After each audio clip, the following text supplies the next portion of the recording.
Embora a arqueologia possa não ser uma ideia divertida de todos, quando você começa a se aprofundar um pouco mais nela, o estudo do passado humano por meio do exame de restos materiais revela um campo de estudo fascinante. As escavações no deserto para encontrar múmias egípcias ou velhas tumbas viking que Hollywood glamoriza certamente têm seu lugar, mas há mais na arqueologia do que apenas coisas dignas de filme. Imagine algo que nunca foi pensado antes.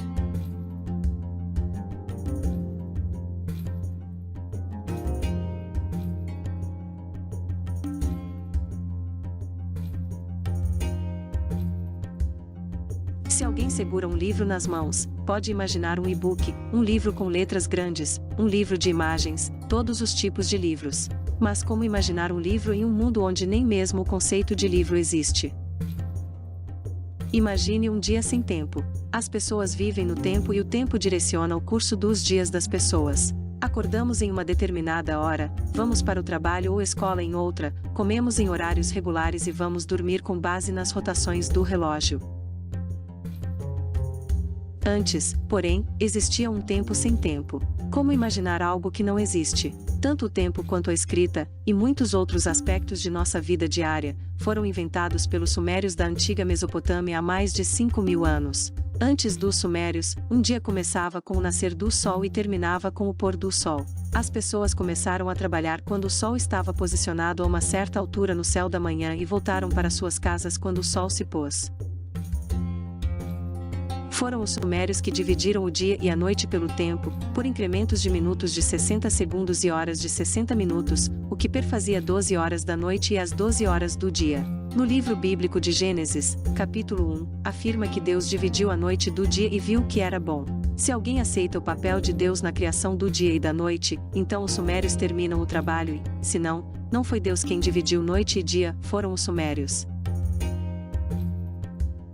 Inventando o futuro. Suméria era a região do sul da Mesopotâmia 5.000 e 1750 a.C., correspondendo ao atual Iraque e Kuwait.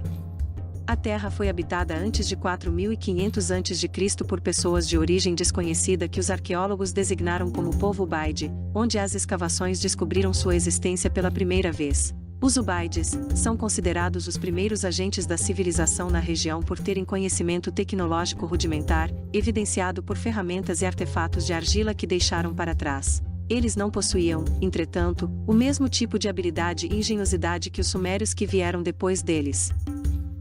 Os sumérios são responsáveis por inventar muitos dos aspectos da vida moderna que as pessoas tantas vezes consideram naturais. Em seu trabalho, A História Começa na Suméria, Samuel Noah Kramer lista 39 primeiros na civilização e cultura humanas que se originaram na Suméria. Sua lista inclui, além dessas realizações, é claro, estão a invenção rudimentar do tempo, um sistema de números, o círculo de 360 graus, geometria, os primeiros veículos com rodas, brinquedos infantis, escrita, instrumentos de escrita, aproveitamento do vento, a domesticação de animais, desenvolvimentos agrícolas, como irrigação, avanços médicos, odontologia, desenvolvimentos arquitetônicos e urbanização. A descoberta da Suméria. Os sumérios também parecem ter inventado o conceito de guerra de cerco e, talvez, até mesmo a tática de terra arrasada usada efetivamente em combates militares desde então.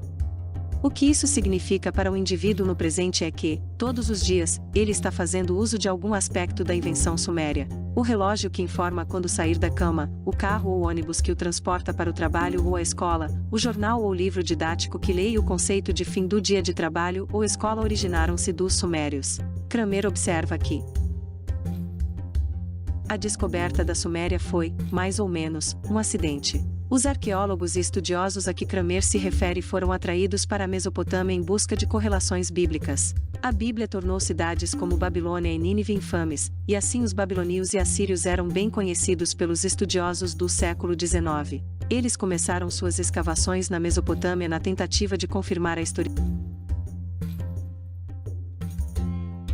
A descoberta da Suméria foi, mais ou menos, um acidente. Os arqueólogos e estudiosos a que Kramer se refere foram atraídos para a Mesopotâmia em busca de correlações bíblicas. A Bíblia tornou cidades como Babilônia e Nínive infames, e assim os babilônios e assírios eram bem conhecidos pelos estudiosos do século XIX. Eles começaram suas escavações na Mesopotâmia na tentativa de confirmar a historicidade de histórias bíblicas como o Grande Dilúvio ou a Torre de Babel.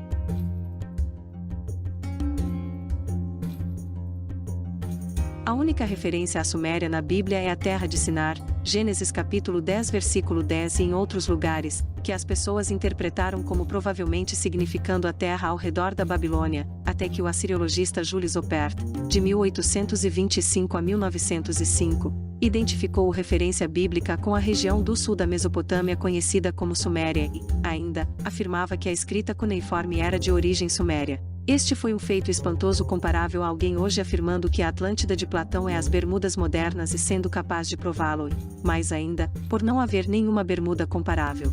Ninguém sabia que a Suméria existiu.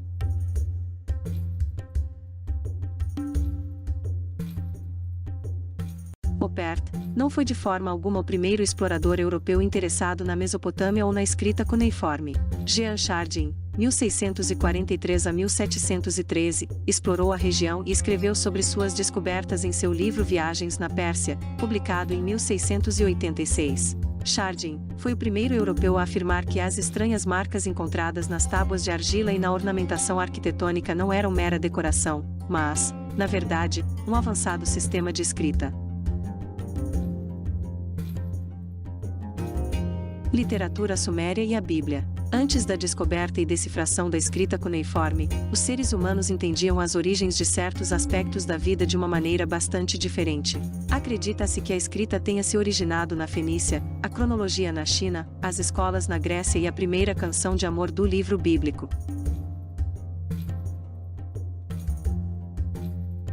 Os Cânticos de Salomão. O Antigo Testamento da Bíblia foi considerado o livro mais antigo do mundo até que foi refutado pelo assiriologista alemão Friedrich Delitzsch, 1850-1922, que, com base na obra de homens como George Smith, mostrou que os sumérios haviam escrito histórias sobre uma queda do homem e um grande dilúvio antes que as narrativas de Gênesis fossem registradas. O erudito Paul Krivacek escreve: assim, ficou estabelecido que muito antes de Gênesis ser escrito, os próprios mesopotâmicos antigos contaram a história de um dilúvio universal enviado por decreto divino para destruir a humanidade. Logo foram descobertos outros textos que forneciam relatos semelhantes em várias línguas diferentes, sumério, antigo acadiano, babilônico, e em várias versões diferentes. No mais antigo, encontrado em uma placa da cidade de Nippur, datado de cerca de 1800 a.C.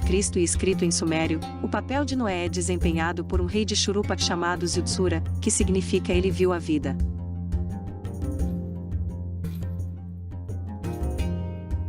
Porque foi premiado com a imortalidade pelos deuses. Em outro, escrito em 1600 a.C. na língua acadiana, o protagonista é chamado de Atrasasis, que significa extremamente sábio.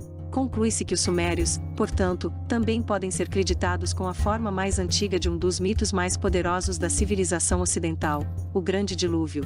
Na tentativa de provar a verdade histórica da Bíblia, os arqueólogos e estudiosos do século XIX revelaram que as narrativas bíblicas tidas como verdades divinas absolutas eram interpretações posteriores da literatura dos sumérios.